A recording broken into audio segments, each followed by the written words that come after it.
మాజీ ముఖ్యమంత్రి ప్రతిపక్ష నాయకుడు నారా చంద్రబాబు నాయుడు అరెస్టు దుర్మార్గమని, కక్ష సాధింపు ధోరణితో అరెస్టులు చేస్తున్నారని, రాష్ట్రంలో ప్రజాస్వామ్యం మంట కలుస్తోందని కేంద్ర ప్రభుత్వం వెంటనే జోక్యం చేసుకోవాలని వంగలపూడి అనిత డిమాండ్ చేశారు. ఏ ఆధారాలు లేకపోయినా కేవలం కక్ష సాధింపు ధోరణితో అరెస్టులకు పాల్పడుతున్నారని పేర్కొన్నారు.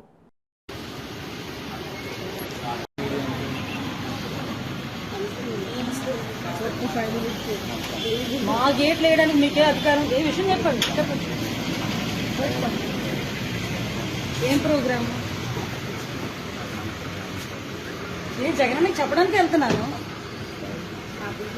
జగనన్నకి చెప్పడానికి జగనన్న ఏమి రావట్లేదు. ఒక నిమిషం ఆగండి. జగనన్నకి చెప్దామని ప్రోగ్రామ్కి జగనన్న ఏమీ రావట్లేదు. అఫీషియల్సే కదా కూర్చుంటారు.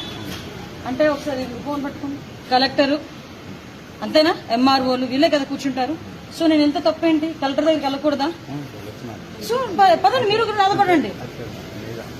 రమేష్ ఏంటి అర్థం చేసుకోమంటావు? స్పందన ప్రోగ్రామ్ కి నేను వెళ్ళకపోవడం ఏంటి? లేదా మీరు అలాంటివి ఏం పెట్టకండి. నన్ను మీరు అసలు ఎంత దారుణం అంటే, నన్ను ఇంట్లో నుంచి బయట గేట్ నుంచి బయట రానివ్వట్లేదు. మీరు ఇక్కడ లోకల్లో ఏదైనా ధర్నా అయితే నా ఇంటికి పోలీసులు వస్తారు. ఆ ఎక్కడో నిరసన పిలిపిస్తే పోలీసులు వస్తారు. ఆఖరికి నా నియోజకవర్గంలో ఏదో ప్రోగ్రామ్ కి కూడా మీరు వచ్చి కూర్చోడం అంటే ఏంటమ్మా? నిన్న రాత్రి నుంచి నా ఇంటి చుట్టూ పోలీసులు. నేను ఎవరికైనా పొడిచడానికి వెళ్తున్నానా, లేకపోతే ఏదో దొంగతనానికి వెళ్తున్నానా? మరి ఎందుకు నా చుట్టూ ఇంతమంది పోలీసులు? అలాగే చెప్పి నేను వెళ్ళనివ్వట్లేదు. కారులో కూర్చుంటానంటే కూర్చోనివ్వట్లేదు.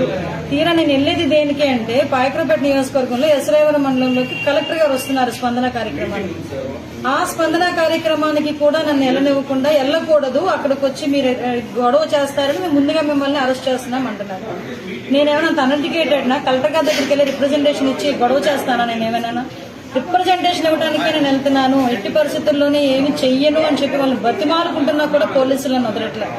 సుమారుగా 2 గంటల నుంచి నాకు ఒంట్లో బాగాలేదు, కొంచెం నీరసంగా ఉంది, నన్ను వదలండి, కనీసం కారులో కూర్చుంటానన్నా కూడా కనీసం కారులో కూర్చోడానికి కూడా అలౌ చేయట్లే.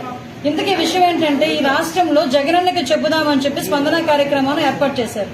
మరి జగనన్నకి చెబుదామని స్పందన కార్యక్రమం ఏర్పాటు చేసి కలెక్టర్ గారిని తీసుకొచ్చి కలెక్టర్ గారిని అక్కడ కూర్చోబెడితే, ప్రతిపక్షాల వాళ్ళు రాకూడదని ఏమైనా రూల్ ఏమైనా ఉందా? ప్రతిపక్షాల వాళ్ళు వెళ్ళి అక్కడికి వెళ్ళి మేము చేయకూడదా? అంటే ఎంత దారుణమైన సిచ్యువేషన్స్ లో ఈ రోజు ఉన్నామండి.